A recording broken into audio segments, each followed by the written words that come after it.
This is the very last presentation on the very last day of the UMass Clean Energy Core course. And so I have with me, and who will be visible on the screen as they talk, the team that worked on this project for Longmeadow. So we had the opportunity to actually visit the building and explore it a little bit. And certainly there are aspects of the building that we weren't able to investigate, but we have I think a really good picture of the systems as they exist. And I would say our charge, as we saw it, was to look at what your intended capital expenditures might be over the next few years and try to direct it towards systems that would work well together to pursue the general goal of carbon reduction and energy savings, while also improving comfort and knowledge. So I am going to share my screen, and then I will let the team, Christina, Ryan, Matt, and Tano, take it over.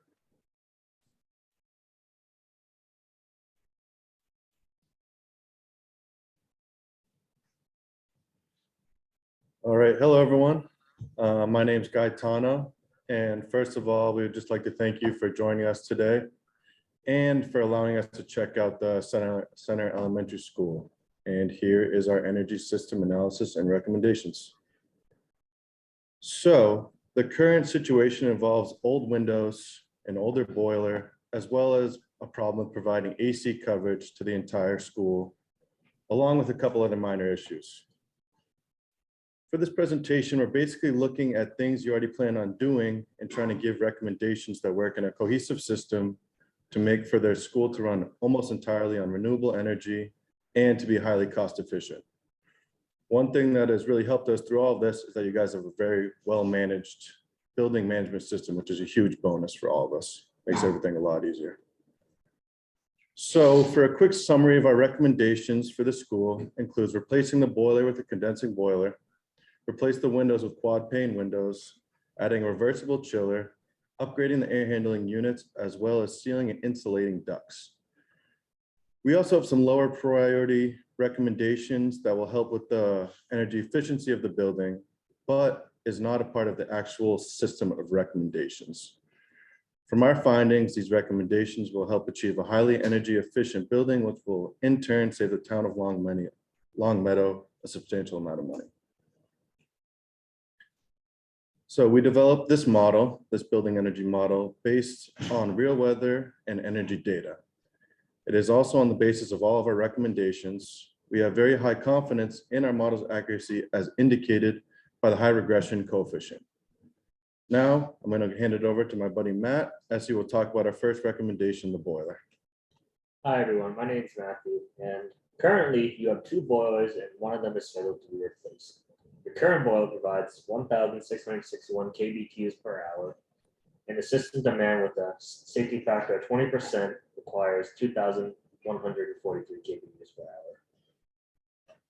We recommend you buy a condensing boiler as your replacement boiler. In an ideal world, you would improve the envelope of the building first. If you buy a boiler that is sized for the current envelope, then when you improve the envelope, the boiler would then be oversized for the system and be a waste of money. Therefore, we suggest you size the replacement boiler at the 90th percentile of demand. This way, your new boiler will achieve 90%, will be active 90% of the time, but it will not be excessively oversized once you otherwise reduce the demand through the envelope and ventilation measures. The benefits of a condensing boiler are on the next slide. By condensing the water vapor out of the exhaust air, the secondary heat exchanger can capture the latent heat of the phase change. Condensing boilers can also have as high as a 98% efficiency, which is much better than your current boiler at 83% efficiency. Your current boiler is a non-condensing boiler, meaning that the water temperature gets to 130 degrees Fahrenheit or lower, the water will start to condense, which will damage your boiler. A condensing boiler can operate more efficiently in this water temperature range. When it is warmer outside, you can lower the water temperature that is being supplied because the rate of heat loss is lower. The building is designed to supply 180 Fahrenheit water, making it so that your boiler will only start condensing when it's 30 degrees or higher outside. To add our other recommendations, you can reduce the design temperature of the water, lowering the reset curve and leading to your condensing boiler condensing 100% of the time. I hand it off to Christina now with the windows. Okay, moving on to our next recommendation, let's talk about the current window situation we have going on. So obviously the windows cover a large surface area of the building. We calculated that at about 7,800 square feet, and it accounts for about 30% of the current heat loss for the building. We know that you already have scheduled window replacements in the near future. So what we want to do is take advantage of that plan and put in more efficient windows. This is one of the first steps in our proposal because it'll create a good baseline for the rest of our ideas that we have in order to create a more efficient system that works very cohesively. As you'll see later on in the slides, that depending on how effective the new windows are, then that will help the other systems not have to be as large, therefore using less energy, saving money, and allowing room for higher efficiency. So our actual recommendation is to install 4-pane windows. They're very efficient because they have 2 extra panels, and they also come with coatings and low E films, which help reduce solar heat gains, in turn reducing the size of the chiller. And a bonus is that they are the same thickness as 2-pane windows, so there is really no difference in installation. They are going to cost a little more than your average 2-pane window, but we think it's worth the money up front because of the savings it'll create in the long run by lowering that heat gain, which puts less work on the chiller, thus saving energy. To delve a little bit deeper into why this would be the best option, we want to show you the correlation between the windows and the condensing boiler. So taking a look at the graph on the right of the screen, the dark blue line represents the maximum temperature at which the boiler will condense water. So it's about 130 degrees. And then the other 3 lines represent the current windows, 2-pane and 4-pane. So where they cross over, this dark blue line indicates where the boiler would stop condensing. So anywhere above that 130 degrees, the boiler would stop condensing. So we can see that the 4-pane windows have the smallest slope and cross over at the lowest outdoor temperature out of all 3 of those options, which means that these windows would allow your boiler to be condensing more of the time. It also means that you can lower the water temperature in the boiler because it doesn't need to be as high, which would make it run more efficiently.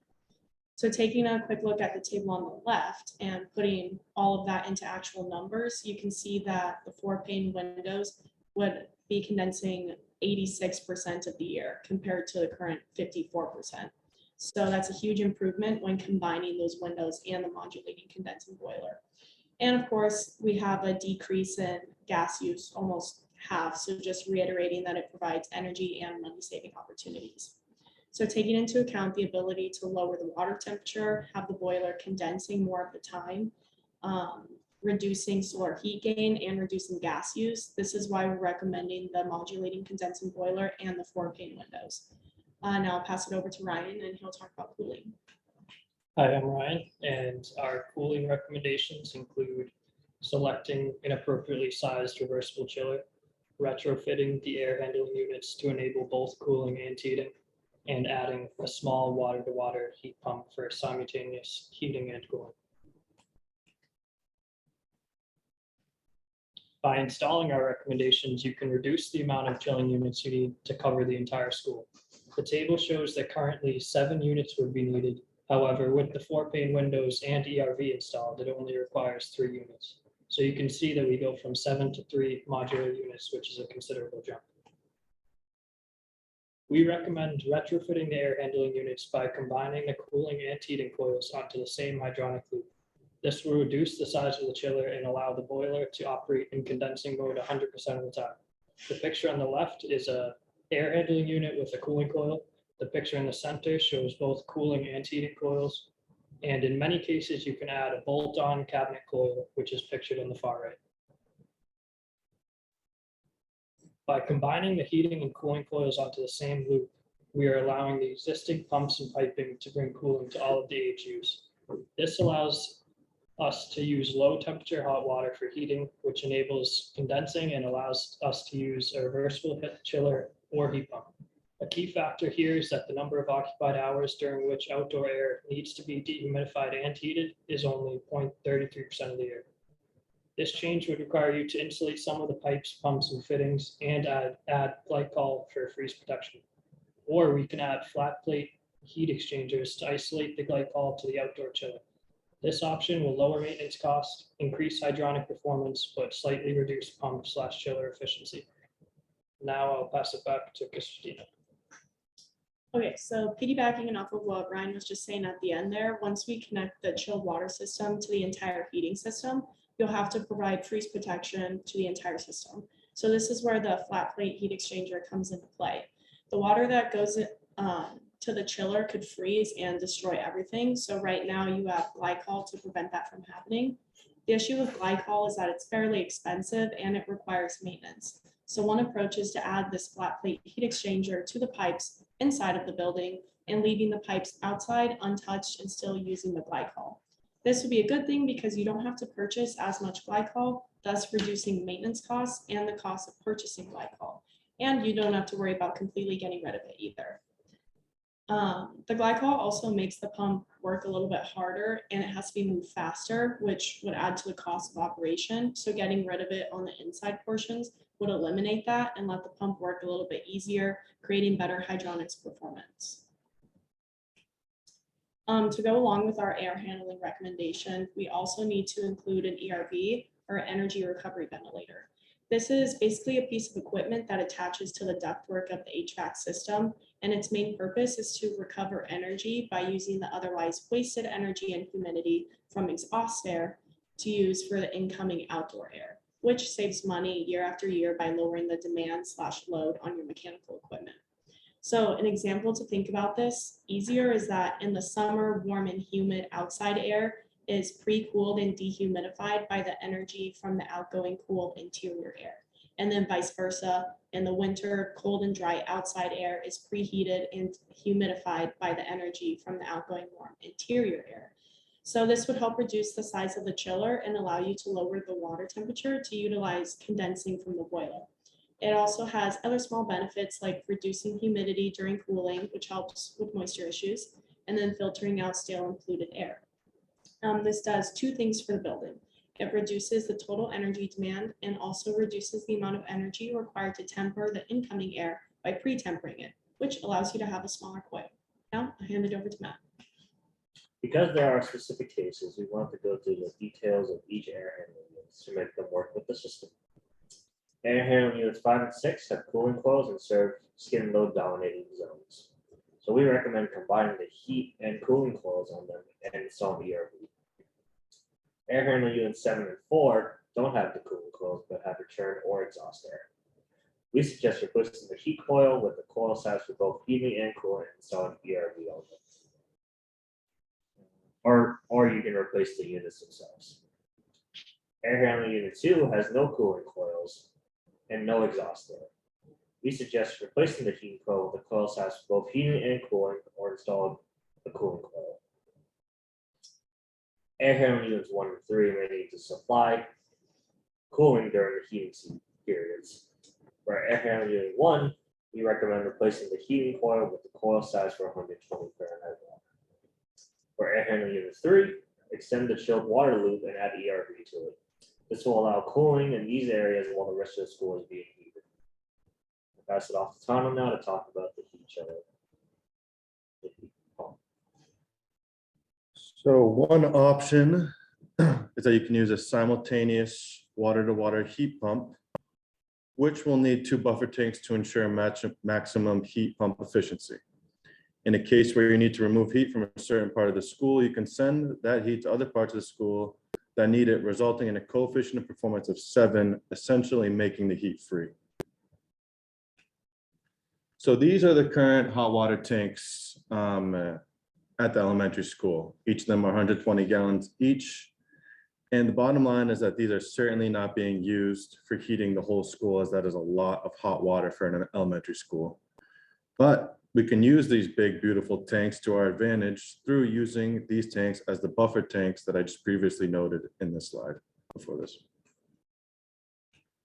So basically, recircling hot water in the way that the building is doing now just uses a lot of energy and is essentially a waste, especially for when there's a small amount of hot water needed for the kitchen and for the kids to basically just wash their hands and do whatever they need to do with the hot water.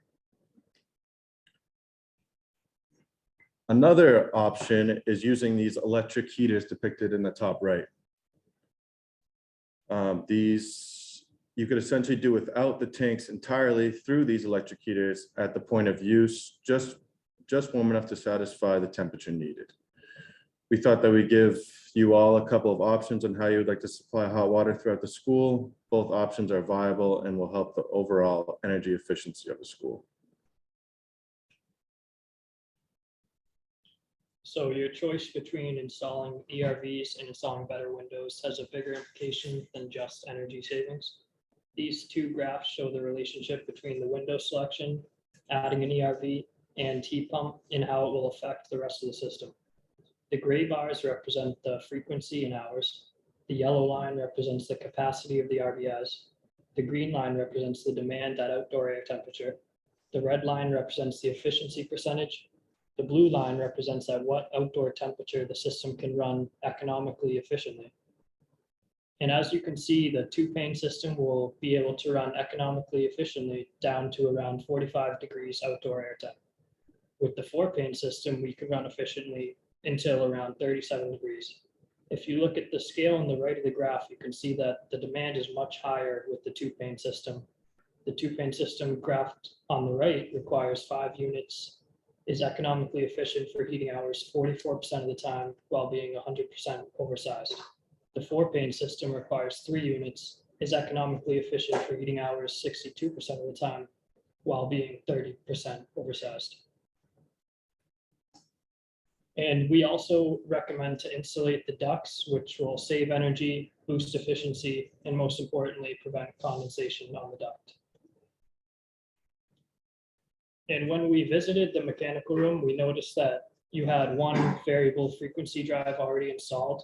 We recommend using them on the rest of the air handling units because installing VFDs can save energy by not having all of the AHUs running at full capacity all the time. The VFDs will work with the VAVs as shown in the graph. The red dotted line at the top is the total air volume flow rate currently. The green dotted line shows the recommended flow rate achieved with the VFDs. The yellow shaded area shows the reduction in air supply over one day. By varying the air flow rate, you can deliver the amount of heating and cooling you actually need without having access. The snapshots on the right were taken from your BMS system within a few minutes of each other. The top is 60% open with a set point of 344 CFM. The middle is 100% open with a set point of 200 CFM. And the bottom is 65% open with a set point of 125 CFM. What you can see is none of them are actually able to receive the set point air delivery that is required. And now I'll hand it back over to Matt. While we were visiting your school, we noticed some issues that are not critical energy saving priorities, but they are important for the building's durability. In one of your classrooms, we noticed that the bat insulation was in contact with the exterior brick. This could lead to water condensing on the surface of the brick, which could lead to possible freeze thaw in the winter and mold growth. We recommend that you install an impermeable air barrier there to prevent water from condensing. We also noticed that there was no air barrier in the cathedral style roof. This is a problem because water can condense on the roof deck, leading to wire damage and a reduced roof lifespan. Therefore, we also recommend installing an air barrier there. Here, you can see what happens as you add the measures together. As you add these recommendations, you reduce the amount of energy usage, increase the amount you save, and reduce the emission of CO2. Note that there are no cooling savings here because we are increasing the cooling to the whole school. Also note that there are no electrical savings listed because we are not estimated them. However, there will be electrical savings due to the VFDs on the fans and pumps. Okay, so to also incorporate energy savings and how much it would cost to operate the whole system that we're proposing, we have these two graphs to compare different energy prices with the operational cost. So the graph on the right clearly shows that incorporating all of our different recommendations provides the lowest overall operating costs for each of the different prices, high, medium, or low. So no matter what the price would be, it will cost you less to incorporate all of the recommendations. The graph on the left depicts how your greenhouse gas emissions would change depending on prices. So for example, if the energy prices are high, then you'll use the air source heat pump more, meaning greenhouse gas emissions would be lower. But if the energy prices are lower, then you use gas because it just makes more sense. So it's not terrible, but just something to note. And you could use this data to optimize greenhouse gas emissions instead of costs or vice versa, but the choice is really up to you. So with that, that concludes all of our recommendations and ideas for the Center Elementary School. With that, in the big scheme of things, the next steps are to replace the boiler with a modulating condensing boiler, then replace the windows with quad pane windows, and then lastly, provide heating and cooling with a heat pump, which would include replacing the chiller with a reversible chiller and heat pump, and replace or upgrade the air handling units with heating and cooling coils and an energy recovery ventilator.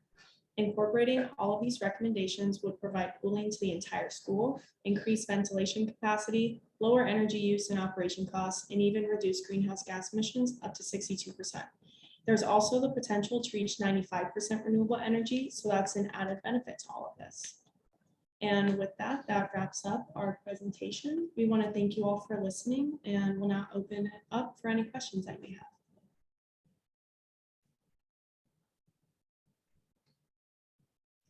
So I guess I will stop sharing my screen, and then if there are questions that require referring back to it, we'll go back to whatever slide was relevant. So yeah, are there any questions or thoughts?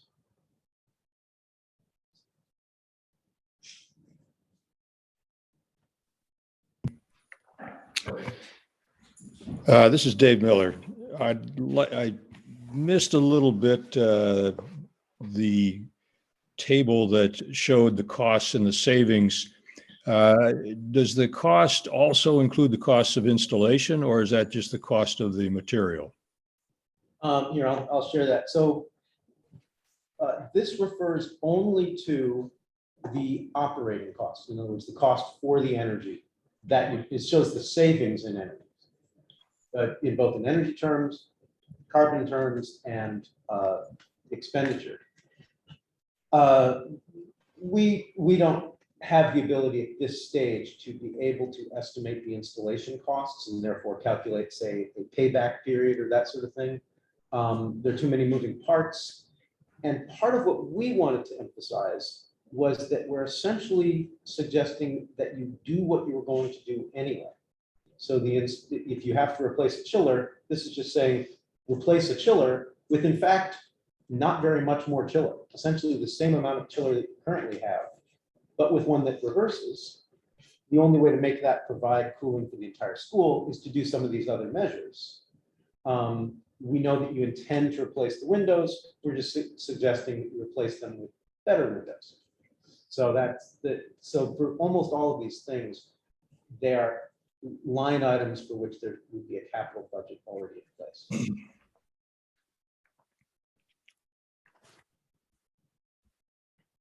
Yeah, I think that's kind of, I was thinking along the same lines, I think, as David, when it comes to the installation costs, specifically for the windows.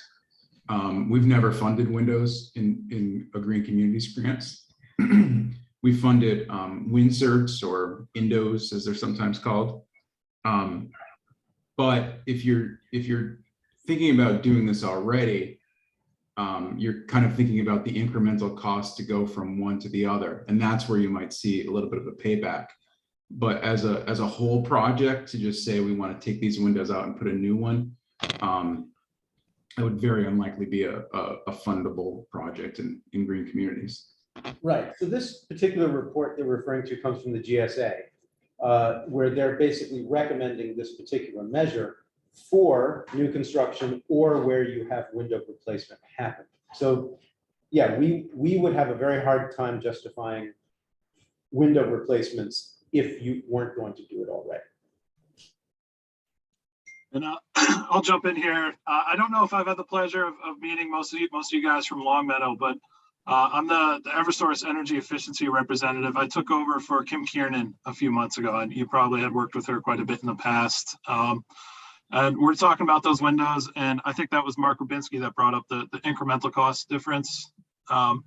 Eversource can actually help out with that cost. Anything above code on the windows, Eversource can review for an incentive for you guys. So if you guys are thinking about doing the 4-pane windows, we can do a custom application and do some calculations and figure out if there is some incentive we can help you guys out with there. But with the other things, the boiler, there's definitely a prescriptive rebate available for you guys for the boiler. For the heat pumps that were mentioned, there's also a prescriptive rebate from the boiler. And what I mean by prescriptive is basically, you just fill out a form, mail it in, and you guys get a rebate back.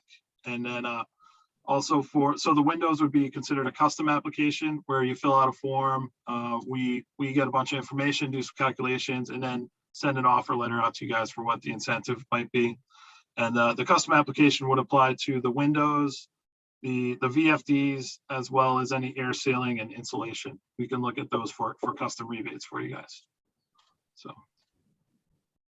I have a question that's related to what Matt and Mark were both just addressing. And that's so the windows seem to me like a major component of the recommendations here. And we already know that there's something that we need to address in the school. Not green communities eligible, but Mark, if we were to apply for green communities funding for other aspects or all of the other aspects of this project, if we were to adjust the windows at the same time, could that be considered part of the community's contribution to the overall Green Communities grant application? Or does the contribution just have to do with the specific elements that the Green Communities would be funding? It's just what you're funding at that time. Okay. So if you're doing like another project that you're not asking for funding for, then we wouldn't want you to Use that as match, or yeah. Yeah, in the grant application, you can mention that in the narrative, see it. And when I say we've never funded them, it's true. We've never funded them. We've funded, some storm windows or things to go over them. But it'd be worth asking the question when the question period's open on the grant, if we would consider the incremental cost if you're already planning on replacing those. And you'd have to show what the energy savings would be, because we're open to, unless it's specifically written in there, and when windows aren't specifically written in there, that we wouldn't fund them. Unless it's specifically written in there that we won't fund them, then that's something we won't fund. But you can ask in the question and answer period if it's something that we would consider funding, like Matt said, since it's above code and you're going above and beyond, and you would just be looking for the incremental cost, not the entire cost. Mm-hmm. So that's something that you might want to inquire about. And can you define incremental cost? Is that something where it's like we have the baseline cost of what it would cost to replace the windows anyway, and then the incremental cost would be the difference between this higher value and then and the baseline value? So here's what code is, but we want to go above code. And going above code is that 10% more in cost, or 20%, I don't know how much it would be. And that 20% more would result in this much MMBTU in savings or greenhouse gas emission savings. And is this a competitive project based on that? So that's kind of what you'd be looking for. So Mark, can I ask you a question? So as you saw with the way that they presented this, the windows themselves are the enabling technology to allow savings from the other systems. And so if you were to just isolate the windows and say, well, we've got the boiler in there that we've got, we're not doing cooling, we're not doing any of these other things. The truth is, the marginal difference between the 2-pane and the 4-pane is not probably going to make it a fundable project. But if you take the entire system And you see, you're able to avoid buying 2 whole units, right? You've dropped your chiller load so significantly. And you've increased the time period when you can cost effectively use the heat pump, which saves a lot of energy and money because you're only doing it when it's the most cost effective choice. That's also dependent on those windows. So the windows have a system effect. Do you Yeah. have a way to take it into account the system effect of any one of these measures? Well, if you're looking for all of them at once, you know, we review all of the projects as a whole at the beginning, and then sometimes if one doesn't make sense or the other, then we'll remove one. But that's a good question. I think that's the systems thinking aspect of it, and I always appreciate when buildings are thought of as a system instead of just individual projects. But you know, when you're reviewing 70 grants and 140 projects, you're trying to like get through them. But that's where the narrative can come into play. Mhm. I don't know if that totally answered your question, Ben. I think that the short answer is sort of. Yeah, and Ben, to add into that a little bit, it goes back to that incremental issue basically. So if Longmeadow was to put code standard windows in, you know, there would still be some substantial savings. And then, you know, if they went to the 4-pane windows, it's a smaller percentage of savings. And does that smaller percentage of savings justify the cost of the 4-pane windows? I think that's the main question.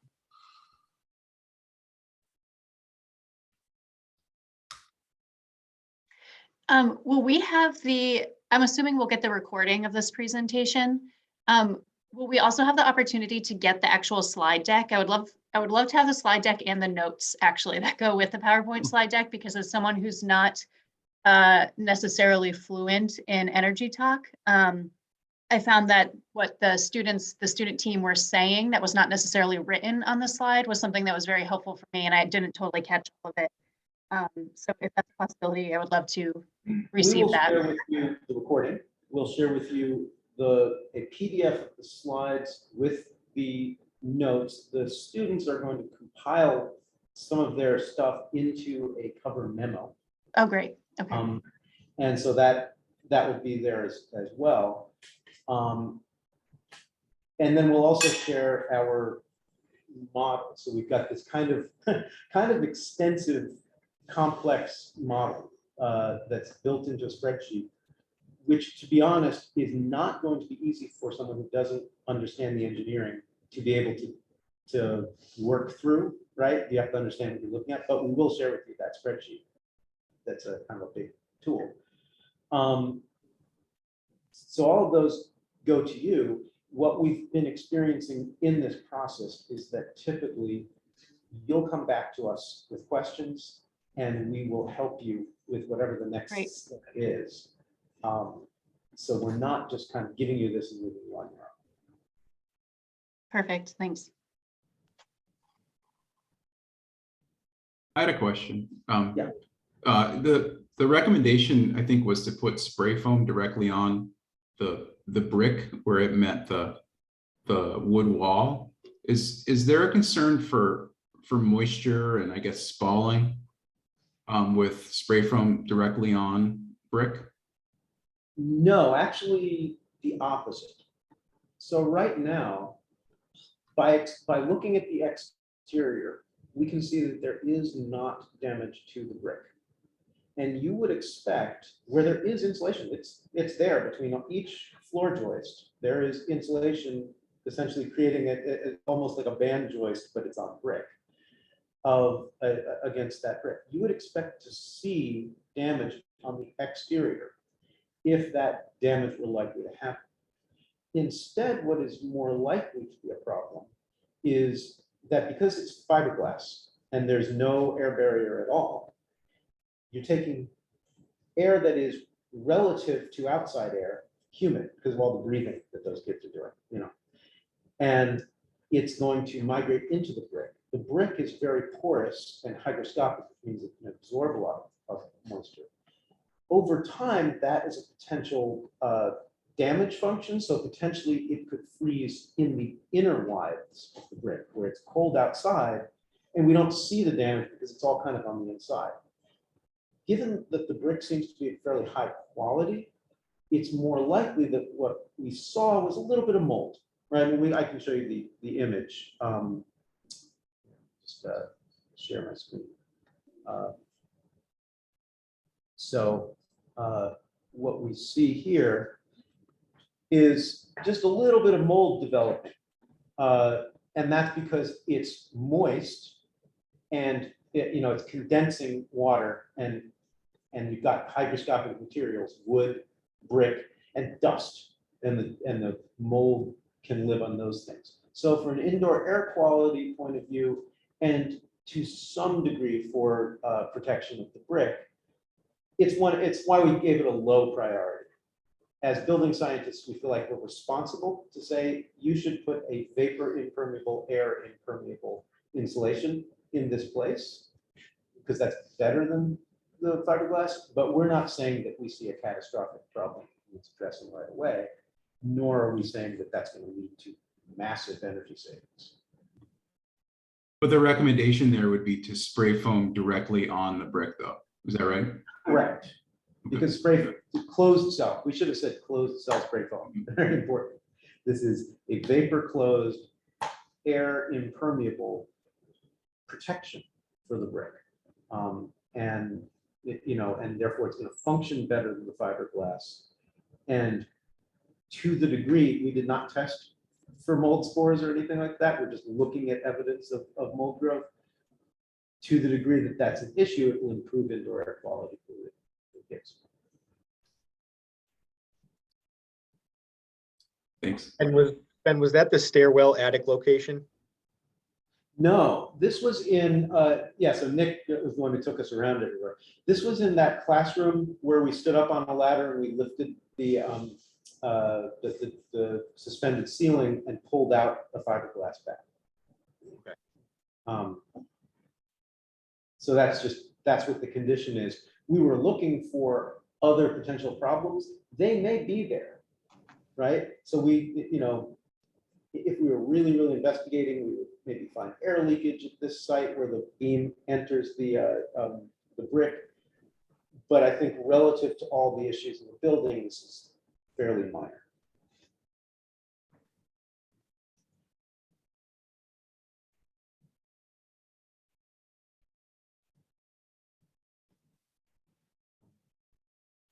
Any other questions? I guess I'm almost surprised we didn't have any pushback to the idea of combining the heating and cooling loop and combining coils.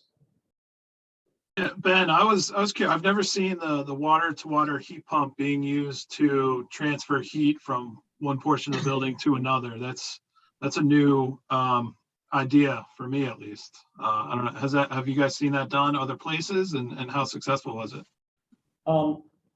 Seen it done it myself, very successful, very well established technology. Water to water heat pump, been around for a really long time. Yeah, no, I've seen it in like a groundwater to heat pump technology. It's water in the building, but never, water from within the building to other places within the building.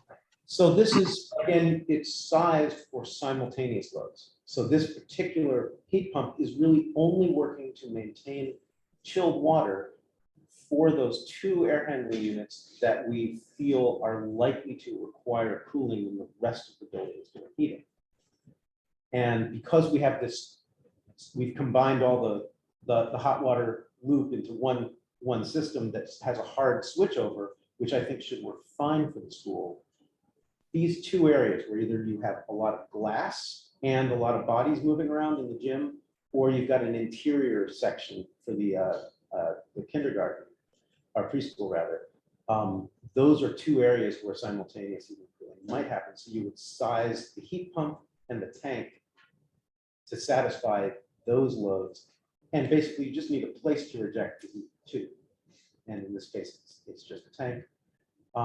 So yeah, the short answer is fairly commonly used in light commercial buildings Again, you haven't seen it very much because we in the United States are not heavy on the hydronics, right? We tend to use refrigerant and blowing lots of air around.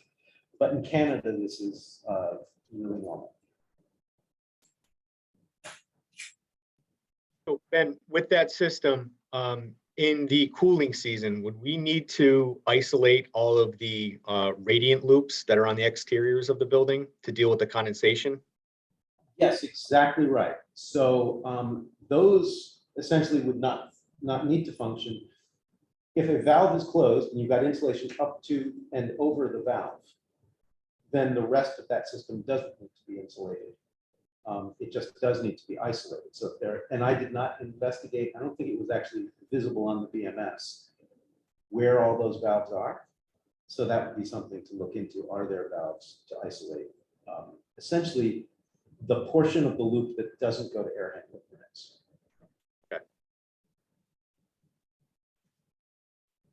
It is worth noting too that new this year for competitive grants, Green Communities announced that funding for any fossil fuels is extremely limited. So any fossil fuel boilers or furnaces, and you'd have to make a note in there why the building can't go to completely electric or heat pump technology. And then it's only limited to a 50% cost share for any new systems, Any new fossil fuel systems. any new fossil fuel systems. So I'll bring up that it is entirely possible to use the exact same reversible chillers, heat pumps that we're suggesting, sized a little bit larger, to electrify the entire system and not purchase a new natural gas boiler. And what we did was optimize for operating cost, right? So when the efficiency of the heat pump dropped below that which would allow heat provision by the heat pump to be less costly than heat provision by the gas, we had to switch over to gas. It is entirely possible, and we could rework this system to say, what if you didn't replace your boiler at all? And you wanted to keep your existing boiler, because you have it, and just use only heat pumps and not buy a new boiler at all. That could be done. And there would be times when you would be using the less cost-effective energy source, right? So that's where the town would be making a decision to actually spend a little bit more money. Now, this can also be mitigated. Remember, we used our we combined the ERV and the windows to allow you to drop the water temperature. But at some point, you're getting to a temperature where the heat pump is really going to be inefficient at producing hot water. If you made the coils even larger, right? So instead of sizing them for 145 degree water at peak demand, you size them for 120 degree water at peak demand. And this is where it becomes a bit challenging. You might have to take some of the fin tube radiation that you have and replace it with something that can produce heat at lower water temperatures, so a panel radiator or something. That is an entirely valid approach, which we didn't investigate because we thought you were probably buying that boiler anyway, and so you'd want to optimize for operating costs. But if that's something you want us to explore, it's actually not very hard to put into the model this change and see how that would be. I know it's towards the end of the semester, so I don't want to give the students much more work to do, It but would be that. It would be but it would be, I would be really interested in seeing that. And as part of our, I think we introduced this last year as part of the Green Communities grants. You know, we have our $200,000 competitive grants, and then we added in building decarbonization projects that are up to $500,000 for buildings that are thinking about a more comprehensive plan. So, and that's where it sounds like this might fit if you're thinking about a complete getting off of fossil fuels and doing some other projects in there. So I recommend, if the community is interested in that, maybe looking at section 5 of the the program opportunity notice too, and maybe if possible, this one might fit in there, and we can talk about that more too. Great. Well, yeah, I was gonna ask Nick if he could weigh in on would it be useful for like from your perspective to have that comparison between the new boiler or the existing boiler? Yeah, it would be very useful. So essentially, this is an assignment I'm putting on myself, not on students. They're going to send you their memo that will basically represent the work they did on this project. I will go and revisit the model and say what would be required to provide heating with these the expanded units. You can kind of visualize the problem even so, just from, share this slide.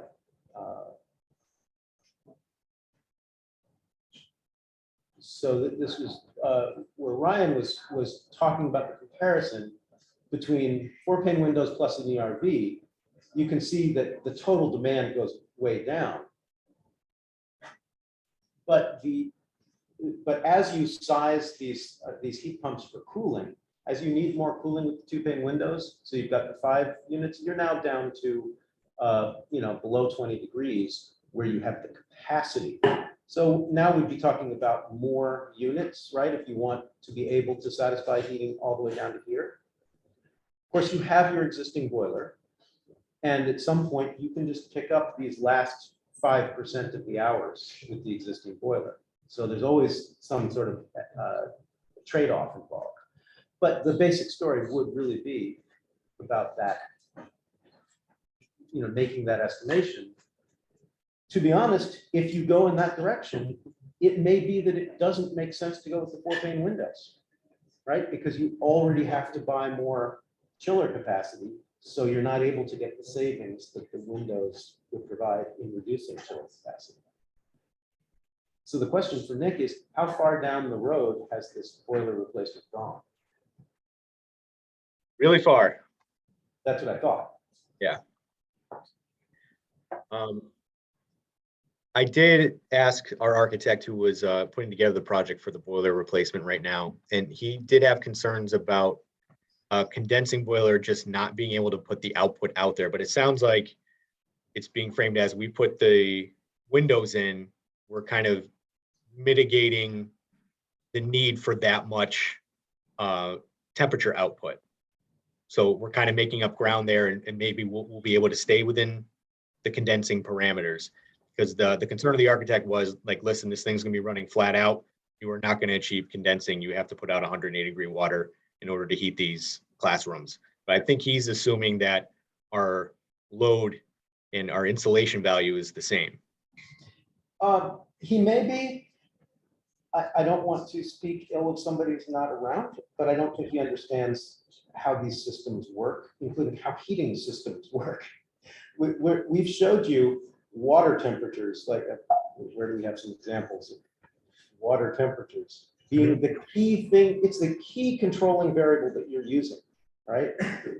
So actually, let's go back to one where, so here we are, even in, if we, sorry. Here, this is where we've only adjusted the windows and we have not done the ERVs, okay? When it's 0 degrees outside, you currently need 180-degree waters. That happens less than 1% of the time. When it's the most typical temperature, which is around freezing, you only need 150-degree water, which means that it begins operating at condensing mode. It's not perfect, right? We'd love to be able to lower that water temperature even more. But as long as you have an outdoor reset curve that is set properly, and you have sized the boiler to meet your peak load, essentially design loads, that boiler will meet the design loads and it will use lower water temperatures as the temperature outside is warmer than that design condition, which almost never happens by definition. So that's like, I don't understand how this architect comes up with that unless he is saying, don't. So we are suggesting, don't size your boiler for the full peak demand, right? The current peak demand, we're saying, don't size it for that. Because once your water temperature is above 150 degrees, which is once it starts getting cold at about 90%, the 10% of the remaining hours, your existing boiler will do just as well. So why buy more capacity than you need? It's about, staging them. But you could, if you wanted to, buy a boiler that did the entire capacity, all in one. And yeah, so this is not a, this is someone who doesn't understand water temperatures and how the outdoor research goes.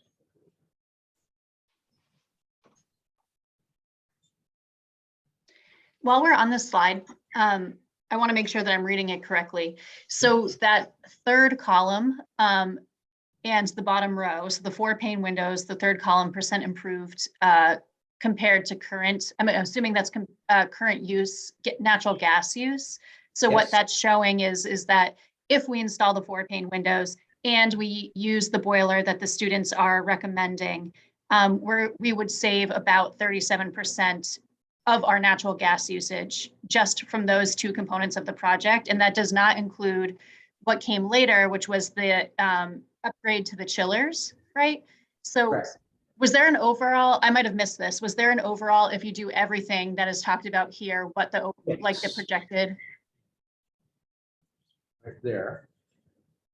So, and I guess we didn't show it in percentage form, but we can do that. Do you have a sense just off the top of your head what that would be? Like it's somewhere in the like it must be 40% or above, right? Oh, yeah, clearly, as you reduce demand, that changes. I mean, I can pull up my little calculator right here and just do it for you.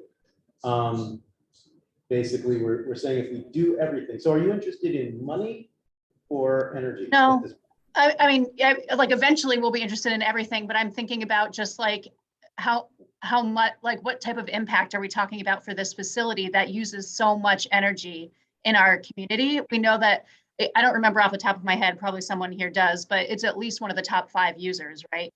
So Yeah. I'm just thinking about percentage, even 37% reduction is massive, it seems like for us.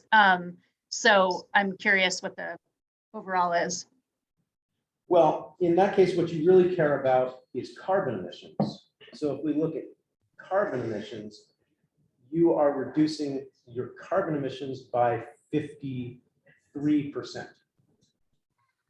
If you do all the measures, including the heat pump, right? The big carbon reduction happens when the heat pump kicks in because the grid is better than gas. And Lauren just put in the chat that it's the 10th second highest user. So that would be saving over half of our emissions from our second highest using facility. That seems pretty desirable.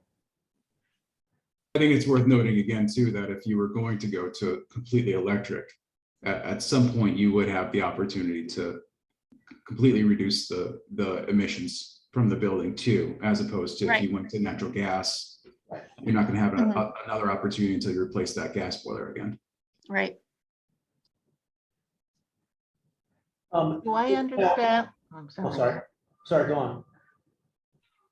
I'm sorry. Do I understand Mark to be saying that if we were to go totally electric or at this point, there would be a better consideration for us for the green communities because there's the expanded application for decarbonization, and that the UMass students could look at replacing our boilers with something that's fully electric at this point? So in terms of the green communities, there could be other grant opportunities that you could apply for. Now, those of you who have talked to me about this before, it's going to sound familiar, but they're competitive grants. So I don't know who else is going to be competing for them.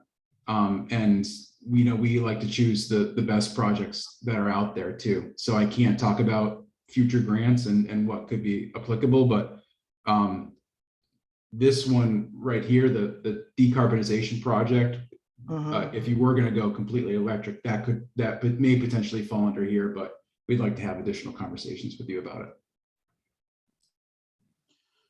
Yeah, and just to jump in and remind everyone, for most of these measures, there would be, a considerable incentive from Eversource to get to move these projects forward as well.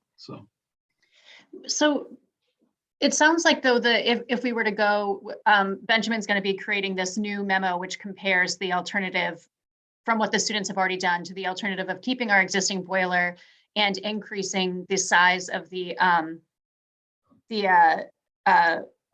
Heat pump. Yep, the heat pumps. So in that scenario, we still have a boiler that runs on natural gas, right? It's just that it will be used less. So it's not that the whole school will be running on electric. It's just that we won't be installing any new gas powered equipment ourselves. Is that right?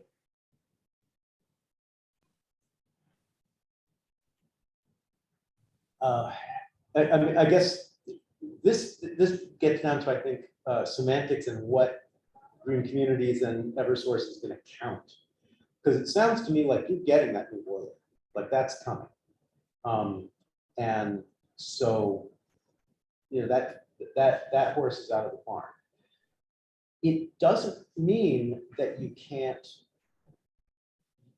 apply these other technologies.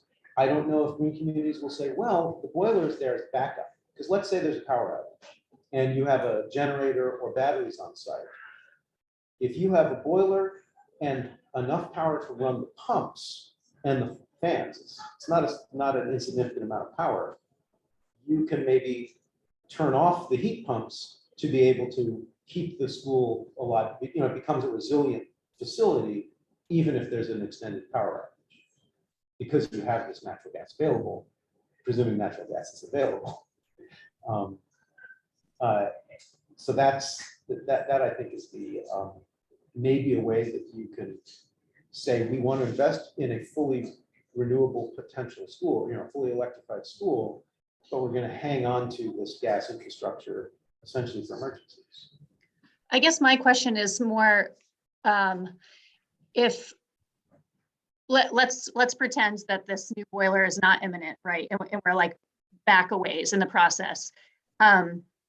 If we were to say we are interested in electrifying our facilities more than we're interested in installing new equipment that runs on natural gas, the second option that was not a part of the presentation but will be forthcoming, that would still use natural gas, right? Because that boiler is still, the existing boiler is still there and that existing boiler runs on natural gas. Or is that the correct understanding? Or is the understanding there that it's sitting there, but it will only come on if the heat pumps aren't able to do all the work?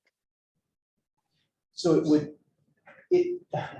this actually depends on what design you want, right? So I can absolutely come up with a plan that allows air to water heat pumps to do 100% of your heating and cooling, no question. I can't tell you that that will be the least cost operating option, because there will be times when that electricity is more expensive way to provide heat than the natural gas. But if it is the town's intention, and sometimes being able to do things like, stop paying the rest of the gas hookup fee and that sort of thing, mostly at the residential level this happens, where you can make a benefit by just not having a gas system. But as long as you're retaining it, that's not available to you. So I could design it that way. If we were being a little bit more economical, we'd say, listen, for the 2% of the year, or 5% of the year when you need to run the gas boilers, like the emissions are tiny compared to the rest of the year. So you let the gas pick it up. But any of these are possible. So that really comes down to what your intention is and what the Green Communities program is willing to fund.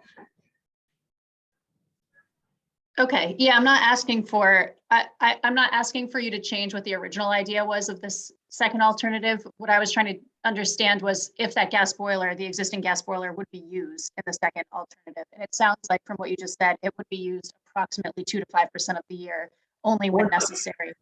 Or none. It's none. entirely possible to say it just sits there doing nothing.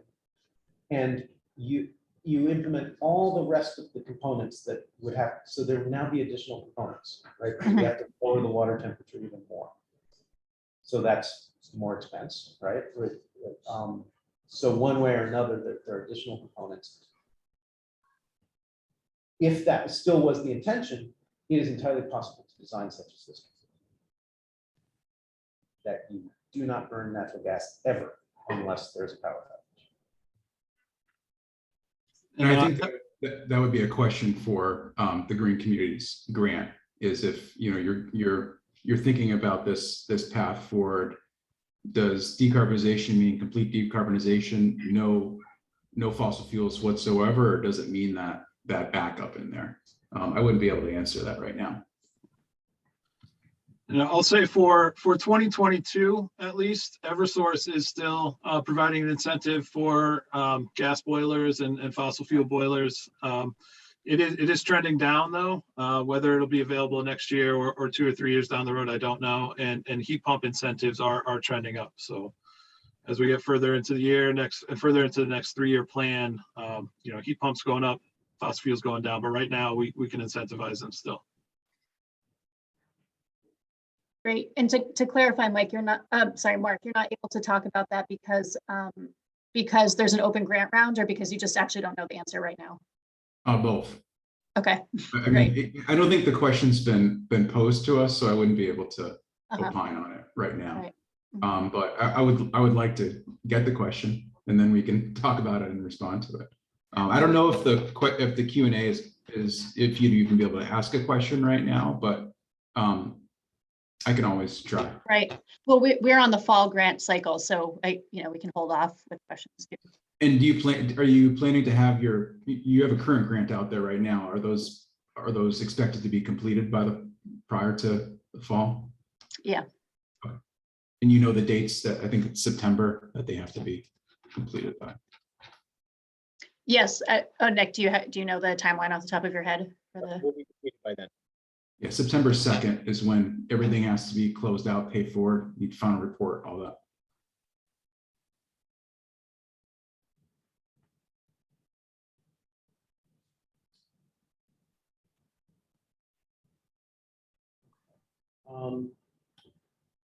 So I think my takeaway is that there's still more work that I can do to help you, and that I should probably be in touch with Corinne and Nick to think about the next steps and how to prepare for the Green Communities application that's coming. Is that correct? Yeah, that's a good analysis there. Okay. Yes. Sorry, Ben. Does Longmeadow, they have an outstanding meta grant right now too, right? We do not. Oh, you don't? Okay. So if you know, the Ben's class does an amazing job. You're such a great resource. This is one of my favorite days when I get to watch these presentations. I love it. But if you wanted to take the study a little bit further, you know, applying for a meta or Matt, I don't want to talk for Eversource, but I believe there's some technical assistance money that could be applied for through Eversource too, to take the study a little bit further once UMass has completed it too, to maybe hash it out a little bit more. So that could be an opportunity, but with the meta timeline, you definitely wouldn't have it by the fall to apply for. You'd have to wait a little bit longer. Yeah, that's good to know. And there is absolutely funding available from Eversource for TA studies. Usually it's a cost share about 50% covered by Eversource, 50% covered by the town. And then, you know, just talking next steps, when you guys decide what aspects of this project you'd like to move forward with, and you guys get some quotes, you know, once you get some quotes and make some decisions, you know, loop me in, and then we can get you guys all the information you need for the incentive applications. Do I understand this correctly, that there is potential technical assistance for us to take this study further and then do a totally electrified method so that we're not using any fossil fuel system whatsoever? Is that what I'm understanding that would be for? if that's the road you guys want to go down, Eversource can help you guys out with funding for a deeper study. And I wanted, I guess, Corinne to answer that one more than Corinne. I'm sorry, are you asking if I- that's something that the town will pursue? So I guess the question is, if we were going to go for another technical assistant grant to look at center school, would it be for total electrification, which would, instead of just replacing the boilers, which with more or newer, more efficient boilers, we'd be looking at doing something that's much more heat pump oriented? So that's what I was trying to, that was essentially the nature of my questions when I was asking about the, like if we leave the existing boiler, et cetera. I think that that's something that's going to require a lot more conversation with Nick and also with Benjamin, as he offered. You heard that we're already pretty far. It's already been approved as a capital project before we knew we had the opportunity for this UMass project to purchase the new boiler. So I can't speak to this. Maybe Nick could now, or maybe we're not able to speak to it now. I don't know if it's a possibility for center school, given our conditions, but it might be something that we could pursue for another facility. Nick, I don't know if you have anything you want to add to that, or if we're just not ready to talk yet. But, well, the path we're on right now, we could always expand what our heat pump capacity is, or add heat pumps, and that would leave the cooling infrastructure in place, and we would just have the boilers as a redundancy. So like how Ben said, if there was, say, a lightning strike, our heat pumps are down, we have the boilers already in place to take over that load. So it really doesn't get us off the track of going full electric. It's just, we're not investing right now on it. And it sounds like in spirit, we would be all electric for whatever that's worth. It's just for like truly the emergency times when the natural gas would kick in, right? Yeah, if we were to, install the heat pump. If the boiler that you're about to buy could be avoided, right? If you aren't like already committed and paper signed and like it's going to happen, you could conceivably redirect those capital funds towards windows and ERVs. And if you invest in the windows we're recommending and the ERVs, the existing boiler by itself has sufficient capacity to satisfy the full loads of the buildings, right? Because you drop the loads. So then you don't have to buy a new boiler at all. It's a less efficient boiler than what you would be getting, but it's fine, it's fine and it can keep operating. You don't have N+1 capacity at that stage, unless you get the N+1 needs, plus if the boiler goes down, you have another one to back up. So you have this one boiler, if it goes down, you're screwed. Unless you have these reversible heat pumps, the chillers, to satisfy some large percentage of the load, potentially 100%, then you have N+1 without purchasing a new natural gas boiler. But you can't do that unless you invest in the envelope, the windows and the ERVs to get that peak load down.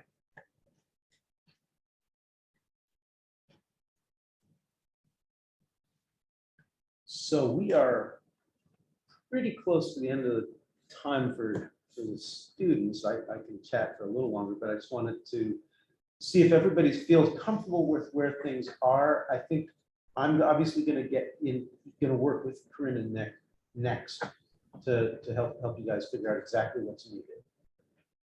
But does anybody have anything they'd like to add or ask? And Tom, I know we haven't heard from you at all, so I don't know if you have any thoughts. Well, on a technical perspective, this stuff is way above my head, so I appreciate the conversation. I think from the school's perspective, we just would like to acknowledge the collaboration with UMass. I mean, I think it was awesome, the technical information you're providing us. I think a lot of times we don't have this knowledge, we don't have this information to help guide us in terms of our decisions. And sometimes we tend to make the same mistakes over and over again without understanding what opportunities we have. The window discussion sounds like it is the cornerstone to moving forward with anything. Without replacing those, all of these other options really don't seem to give us the benefits of reduction either in utilization or moving to a different system. So, I mean, I think what started our conversation about windows wasn't necessarily energy as much as operational challenges we've experienced, but it sounds like it'll open up the door for so many other areas to consider in terms of reducing utilization of natural gas and or just overall reduction of our carbon footprint, which I think will be great. I do think it's understanding the total investment, which I understand was not part of your charge. Most certainly has to be something looked at in terms of all of the components. One last piece, Ben, I would say is that sometimes we get these systems, they're so complicated, we can't run them afterwards. And I wouldn't want us in a position where we have systems that, you know, people on the ground trying to operate them daily don't understand the nuances to ensure the efficiencies in their operations and what needs to happen on a regular basis. So, but amazing information, and truly appreciate the time you and your class have put into it. So thank you very much. Appreciate it. Not sure who initiated the connection, so whoever put us together, appreciate that lead and connecting with you. So thank you. Well, so very glad to be able to do that. What I will say on the management side is that because Nick shared with us access to the building management system, one thing we can say is that he, or potentially other people working with him, are actually quite good at managing these systems. So it's not really a particularly more complex system.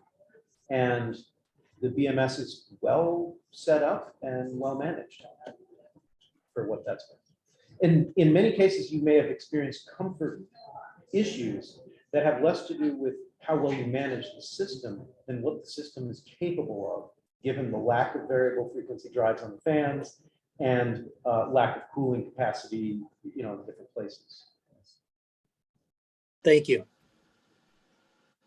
I want to echo what Tom said and just take this opportunity to thank the Clean Energy Corps and UMass for providing this study. I was having what I think of as a vulnerable phone conversation with Mark Rabinski a couple of weeks ago, where I was essentially lamenting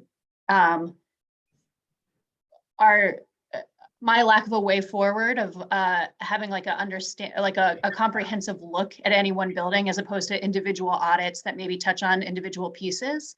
And I feel like this is providing a very, I don't know if it's comprehensive, but it's like a very robust look at the systems in Center School, which, you know, to be reminded that that's our second biggest energy user in town is really meaningful for us and us planning our, you know, grant applications moving forward and our capital requests moving forward, and just being able to have that information to share with boards and committee members and be able to justify to granting authorities is really very valuable. So thank you.